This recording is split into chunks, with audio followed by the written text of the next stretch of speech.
अगर यदि में धर्मेंद्र प्रधान का इस्तीफा स्वीकार नहीं होता है तो हम यहाँ पे जंतर मंतर पे अपना जान दे देंगे, लेकिन घर नहीं जाएंगे। क्या आप लोग तैयार हैं मेरी बातों से? क्या मेरी बातों से आप लोग सहमत हैं? हम लोग अपनी जान दे देंगे जब तक धर्मेंद्र प्रधान इस्तीफा शिक्षा मंत्री नहीं देता है, तब तक हम लोग अपने घर नहीं जाएंगे। शर्म नहीं आई उन लोग को बेटियों के ऊपर, बहन बेटियों के ऊपर लाठियां बरसाते समय? हमारी बेटियां नारी का रूप है। जन्मे जहाँ तिलक पे जन्मी जहाँ सीता, कृष्ण ने सुनाई बंसी पुनीत गीता। बेटियों को, बहनों को लक्ष्मी का रूप माना जाता है और उनके ऊपर लाठियां बरसाने में शर्म नहीं लगी? उनके ऊपर गौ हत्या का पाप लगेगा।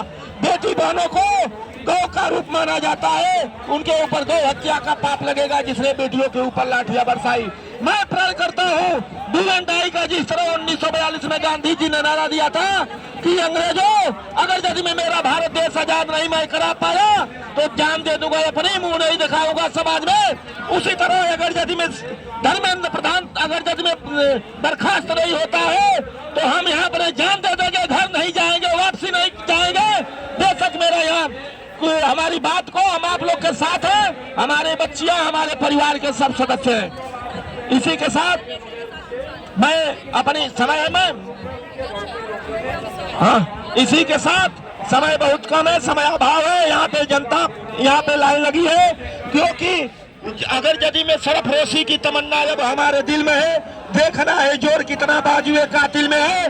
बेइज्जत की रोटी से कहीं इज्जत की मौत अच्छी है, क्योंकि 13-14 वर्ष की अवस्था में खुदीराम बोस ने कम उम्र में फांसी के फंदे पर लटक गया था। 11 अगस्त 1908 को, 23 मार्च 1931 को भगत सिंह सुखदेव राजगुरु को ब्रिटिश सरकार द्वारा फांसी दे दी गई थी, जिसमें शाम को 7:33 में भगत सिंह को फांसी दी गई थी।